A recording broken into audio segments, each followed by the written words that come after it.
students, let's continue with the explanation. Thus we know the distance covered by two buses in 1 hour, we can tell which one is slower, isn't it? Suppose the time interval is given 1 hour, okay? So you can easily say which one is slower and which one is faster, because in 1 hour the bus which reaches the destination in a less time will definitely be faster, and the bus who reaches the destination taking more time, definitely that bus is slower. Okay, we call the distance covered by an object in unit time as the speed of the object. Very, very important.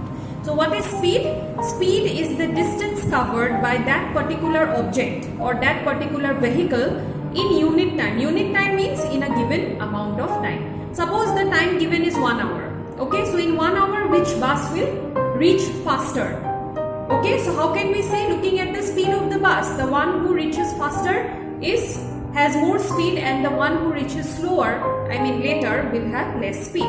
Okay, unit time means the given time. Okay, so the distance covered by any object, it can be human being, it can be a vehicle, it can be anything. Okay, in a given time is the speed of the object. I hope it is clear.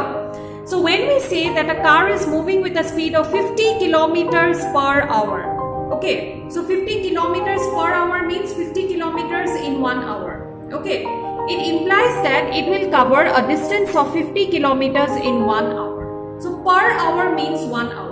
Okay, remember that. So when we say that a car is moving with a speed of 50 kilometers per hour, it implies that it will cover a distance of 50 kilometers in 1 hour. So per hour means every hour or 1 hour. Okay. However, a car seldom moves with a constant speed for 1 hour, definitely. So in 1 hour, it will not move in a constant speed. Suppose there may be traffic lights, okay, there may be speed breakers. So definitely the car has to slow down the speed. Okay, it cannot move at the same speed constantly for 1 hour. Okay, it has to slow down. Okay, so theoretically it can be correct, but practically it is not correct. Okay.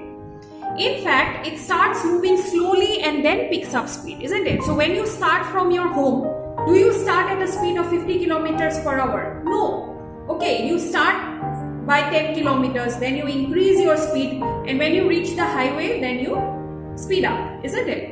So when we say that a car has a speed of 50 kilometers per hour, we usually consider only the total distance covered by it in 1 hour. Okay, so we will see the total distance. Okay, that means in 1 hour how much distance it has traveled. 50 kilometers, suppose it has traveled in 1 hour, that means the total distance. Doesn't mean that it has to, cover 50 kilometers every hour at a constant speed. That never happens, because the car, there will be speed breakers, there will be traffic signals, there may be traffic jam. Okay, anything can be there. So in 1 hour, what is the total distance covered? That only we will calculate. Okay. So we do not bother whether the car has been moving with a constant speed or not during that hour. We do not bother, isn't it? Because it's not possible that the car will travel at the same speed for 1 hour. It is not possible. Okay. The speed calculated here is actually the average speed of the car.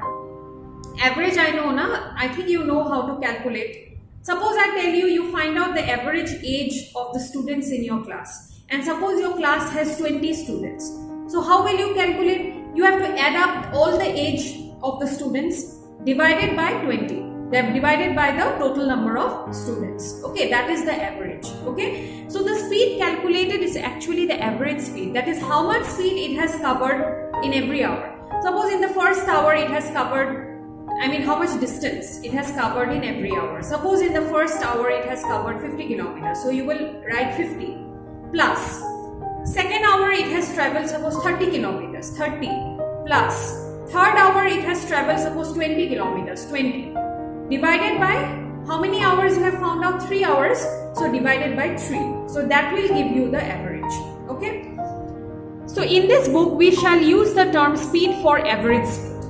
Okay. So speed is actually average speed, because it is not possible that for 3 hours every hour the car will travel 50 kilometers. It is not possible. First hour it may travel 50 kilometers. Second hour it might not be 50, it might be 40 also. Because the car may be, in a traffic jam for maybe half an hour, or there may be traffic signal, the car has to stop. So it might not cannot be 50. Okay, practically it is never like that. So that is why we have to find out the average. Okay. So for us, the speed is the total distance covered divided by the total time taken. So speed will be total distance, that is suppose 50 plus 30 plus 20 divided by total time is suppose 3 hours divided by 3. Okay, you find out the average speed. Okay, I'll show you how you can calculate all this later. Okay. Yeah, so this is very, very important, the formula of speed. So speed is equal to total distance covered by total time taken. Very, very important. So in everyday life, we seldom find objects moving with a constant speed over long distances or for long durations of time. It is never possible. Seldom means we don't even find one object covering the same speed. Suppose you are walking. First hour you have walked suppose 5 kilometers. Second hour you might not walk 5 kilometers. It may be 4 kilometers also, 3 kilometers also. Suppose you have met your friend. You have to stop and talk to your friend. Time is going, isn't it? So it might be less also. So that is why it is never possible that an object or a person will move at a constant speed every hour. It is not possible. Okay. So if the speed of an object moving along a straight line keeps changing, its motion is said to be non-uniform. Okay, so what is non-uniform motion?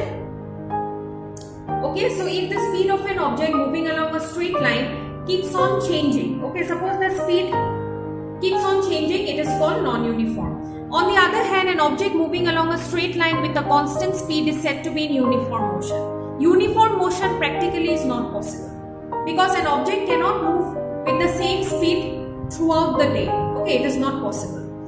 In this case, the average speed is same as the actual speed. That is not possible. Average speed you have to find out. Actual speed will be different. That is not possible. Okay. We can determine the speed of a given object once we measure the time taken by it to cover a certain distance. So in order to find out the speed, you need two things. First is the distance. Second is the time.